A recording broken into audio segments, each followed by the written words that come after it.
3 years ago, I made a mistake that nearly cost my patient his life, and it taught me something about the human body that 30 years of medicine never had. I'm Dr. William Lee, and I've been practicing cardiology for over 3 decades. I've treated thousands of patients. I've stood in operating rooms with hearts literally in my hands. I've published in journals that most physicians only dream of appearing in. I've lectured to rooms full of doctors who took notes on every word I said. And yet, on one ordinary Tuesday morning, I nearly watched a man die from something I should have caught in an instant. Something that, once you understand it, will change the way you think about your own mornings forever. His name was Robert. He was 68 years old, a retired school teacher, a grandfather of 4, and one of the healthiest looking men I had seen in years. He came into my office for a routine follow-up. His blood work was excellent. His blood pressure was well controlled with a single low-dose medication. His EKG looked clean. By every metric I had been trained to evaluate, Robert was a picture of successful aging. He told me he felt fantastic. He told me he had recently started a new morning routine that he was convinced was adding years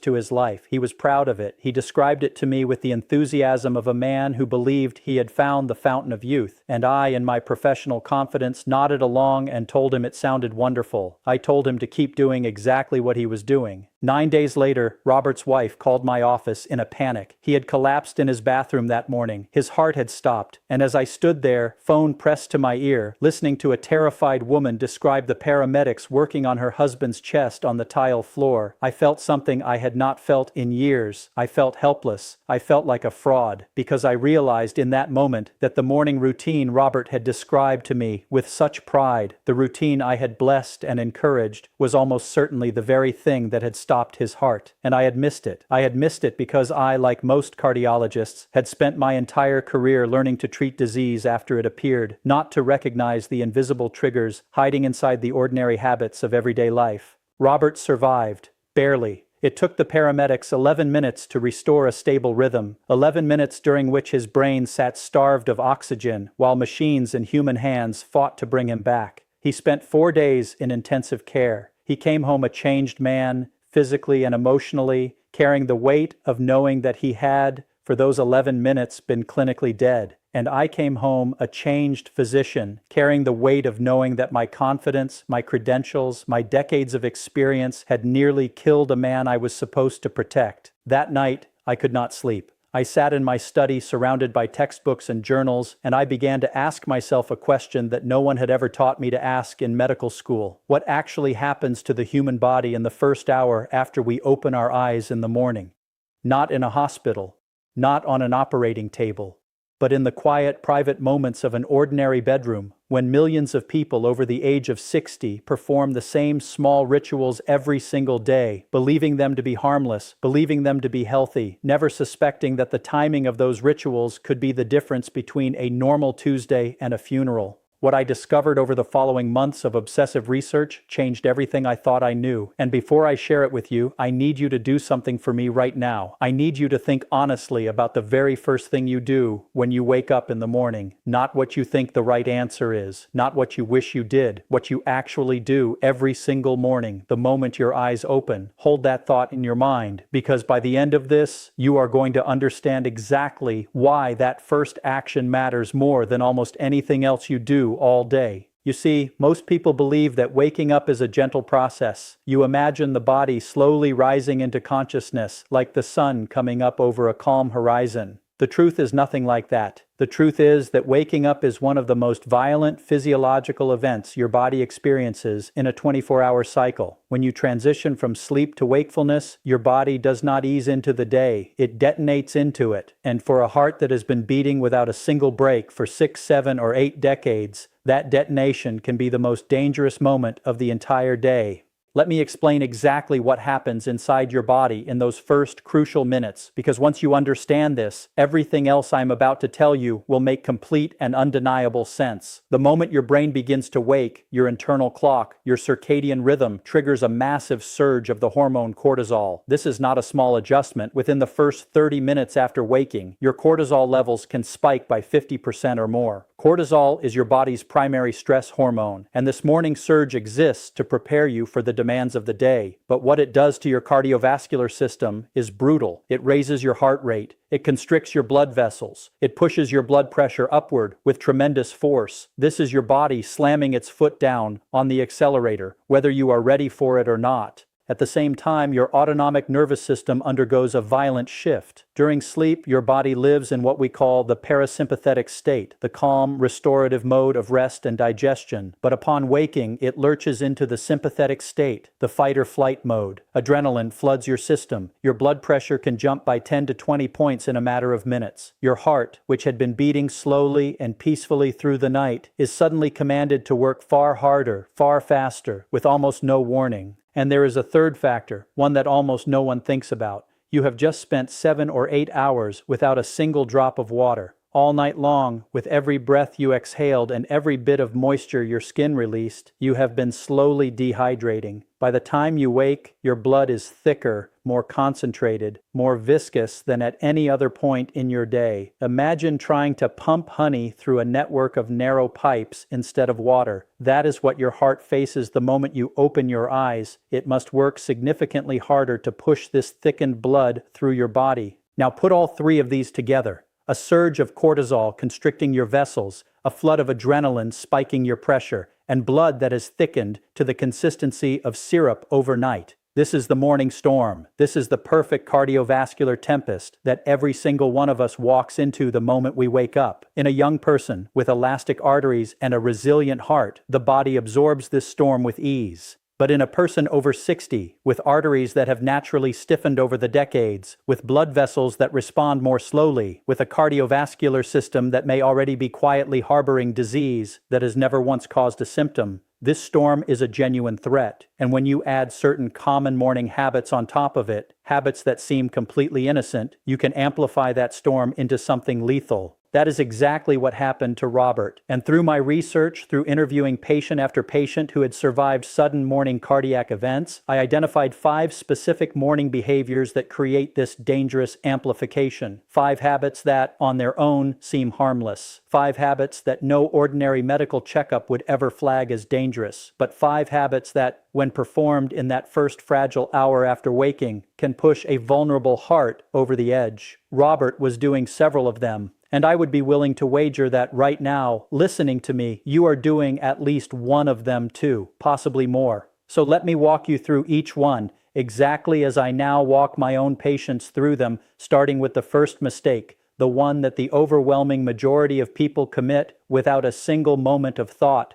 The first deadly mistake is jumping out of bed the instant the alarm goes off. You hear that sound, your eyes snap open, and within seconds you have swung your legs over the side of the bed and hauled yourself to your feet, already in motion before your brain has even fully arrived in the waking world. We treat this as a virtue. We call it discipline. We admire the person who springs from bed, ready to seize the day. But for a person over 60, this single abrupt movement can trigger a dangerous condition called orthostatic hypotension, a sudden and sometimes catastrophic drop in blood pressure. Here is what happens inside your body. When you have been lying flat for 8 hours, your blood is distributed evenly throughout your body. Gravity is not pulling it in any particular direction. Everything sits in a comfortable equilibrium. But the instant you stand up quickly, gravity yanks a large volume of blood downward, pooling it in the veins of your legs and abdomen. In seconds, your heart suddenly has far less blood available to pump upward to your brain. And your brain, unlike your muscles, cannot store oxygen. It depends on a constant, uninterrupted supply of blood every single second. In a young person, tiny pressure sensors called baroreceptors detect this drop instantly and command the heart to beat faster to compensate. The correction happens so quickly you never even notice. But with age, these sensors grow sluggish and less sensitive. They are like smoke detectors with weak batteries. There is a delay between the drop in pressure and the body's response. And during that delay, your brain is not getting enough oxygen. You feel dizzy. Your vision darkens at the edges, your legs feel unsteady, and in the worst cases you faint and collapse. Falls in older adults are among the leading causes of serious injury and death, and a great many of them happen in those first few minutes after rising from bed. But the danger goes far deeper than the fall itself. When your sluggish baroreceptors finally register the crisis, your body panics and overcorrects. It releases a violent surge of adrenaline to force your blood pressure back up. Your heart, which a moment ago was struggling with too little blood, is now suddenly whipped into pumping furiously against rapidly rising pressure. This is called reflex tachycardia, and it is like revving a cold engine from idle to maximum in a single second. In a heart already under strain from the morning hormonal storm, this violent swing can trigger a fatal arrhythmia, sudden cardiac arrest, gone before you even understand what is happening. The solution costs you nothing but 2 minutes. When your alarm sounds, stay lying down for 30 to 60 seconds. Breathe deeply and let your body understand there is no emergency. Then sit up slowly and remain sitting on the edge of the bed for another minute. Circle your ankles to activate the muscle pumps in your calves that help push blood back toward your heart. Only then slowly do you stand. Those 2 minutes are not wasted time. They are the difference between a normal morning and an ambulance in your driveway. The second deadly mistake is one that almost no one ever considers: failing to drink water the moment you wake up. Most people reach straight for coffee, others head to the bathroom, others grab their phone and begin scrolling, and in doing so, they completely ignore the fact that their body has spent all night quietly dehydrating. As I explained, by morning your blood has thickened into something dangerously concentrated. Doctors call this hemoconcentration. Your blood volume has dropped, but the number of red cells, white cells, and platelets remains the same, leaving your blood sticky, sluggish, and dangerously prone to clotting. This is not a minor concern. When your blood is thick, your platelets become stickier. They clump together far more easily, like magnets drawn together. And if there is any instability in the plaque already lining your coronary arteries, these sticky platelets can pile up at that spot and form a clot. That clot can grow until it completely blocks the artery, cutting off blood flow to the heart muscle. This is precisely how the majority of heart attacks occur, and it is no coincidence at all that the great majority of heart attacks and strokes strike in the early morning hours, when your blood is at its thickest and your body is already under the full weight of the morning storm.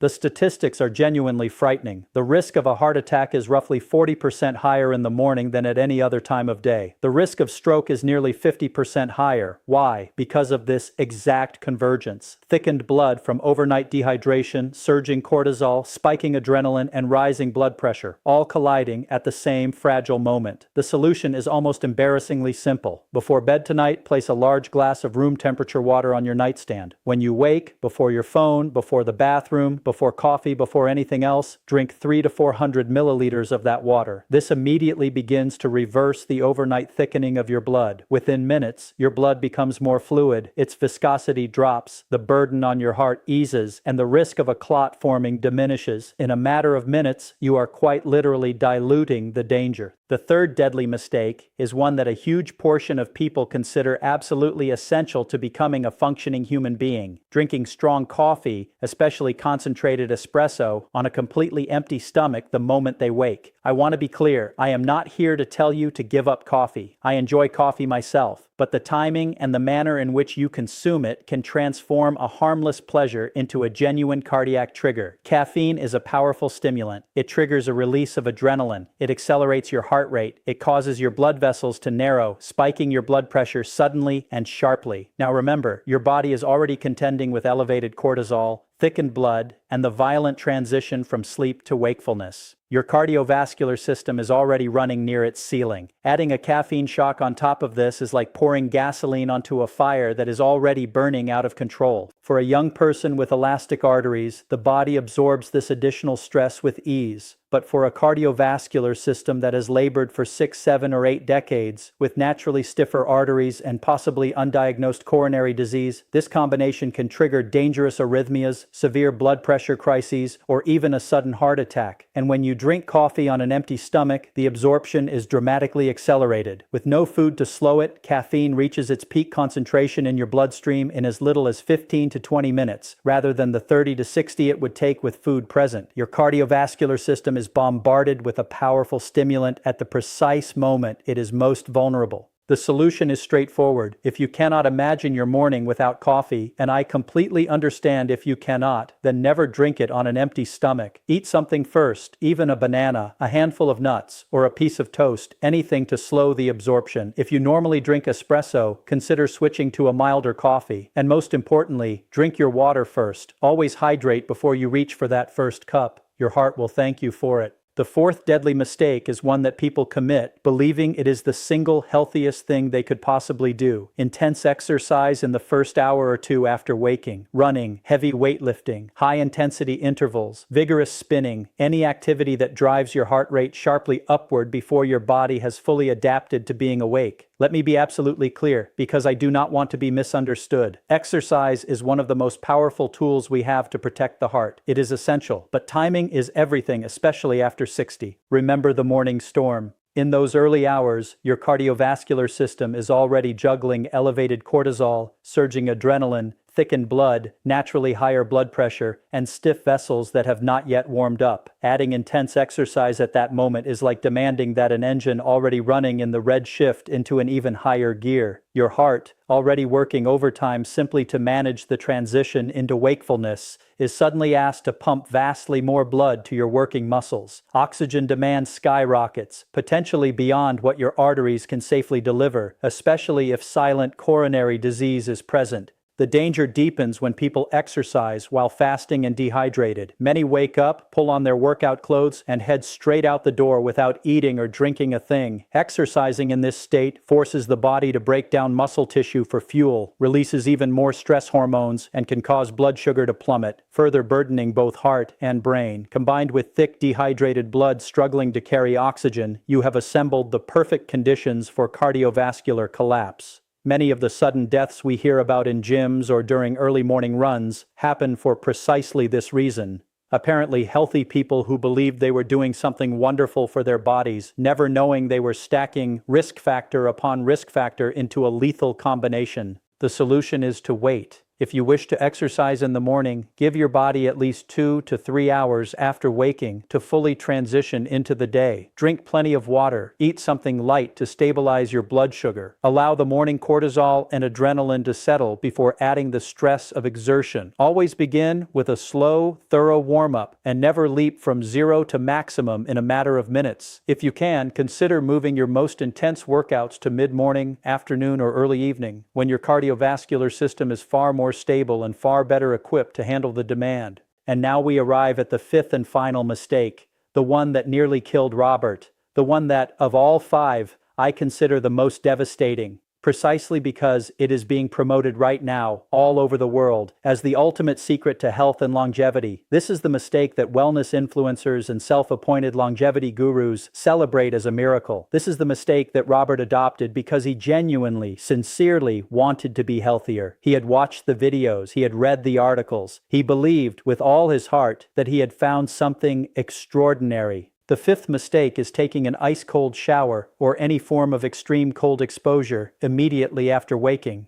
Robert had become convinced of the benefits: more energy, sharper mood, a stronger immune system, reduced inflammation, all of it seemingly backed by impressive-sounding science. So every single morning for months, he would climb out of bed, walk straight to the shower, turn the water to its coldest setting, and stand beneath that freezing stream for 2 full minutes, breathing through the shock, absolutely certain he was investing in a longer, healthier life. On the morning he collapsed, he did exactly that. He woke, he walked to the bathroom, he turned the water to ice cold, and the moment that frigid water struck his chest, his cardiovascular system went into total collapse. His heart stopped. Let me explain the terrifying science of what happened inside his body. When you expose yourself to extreme cold, especially cold water striking your torso directly, your body interprets it as a direct threat to your survival. In an instant, it activates every emergency mechanism it has to preserve your core temperature and protect your vital organs. Within seconds, something called massive peripheral vasoconstriction occurs. Thousands of small blood vessels in your skin and extremities slam shut at once. Not gradually, not gently, they close like floodgates crashing down.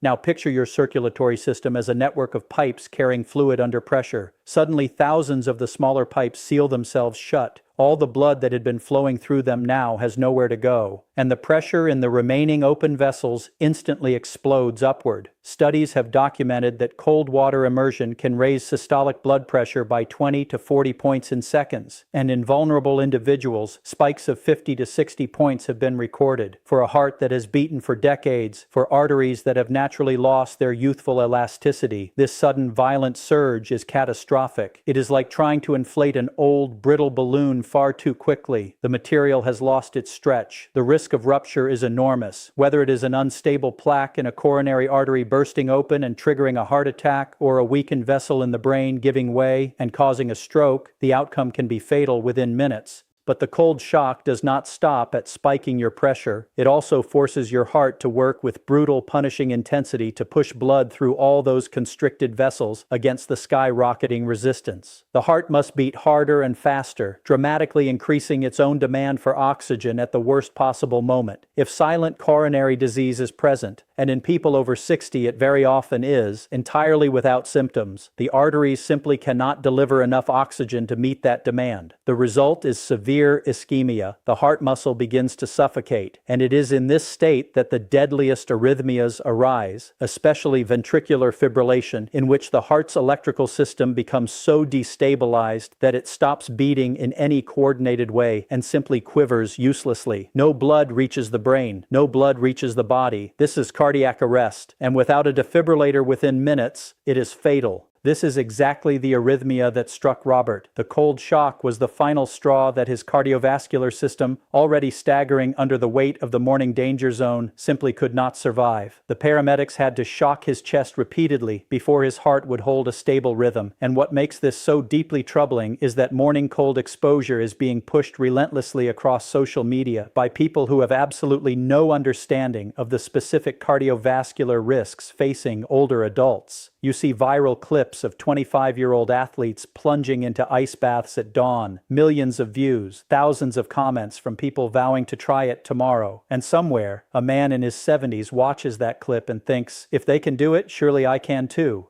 But what a young athlete's elastic arteries and healthy heart can absorb without difficulty can be genuinely lethal for someone who carries decades of accumulated cardiovascular wear and possibly hidden disease. Robert had even felt the warnings. In the weeks before his collapse, he had experienced strange palpitations during his cold showers, brief moments of dizziness, small flickers of chest discomfort.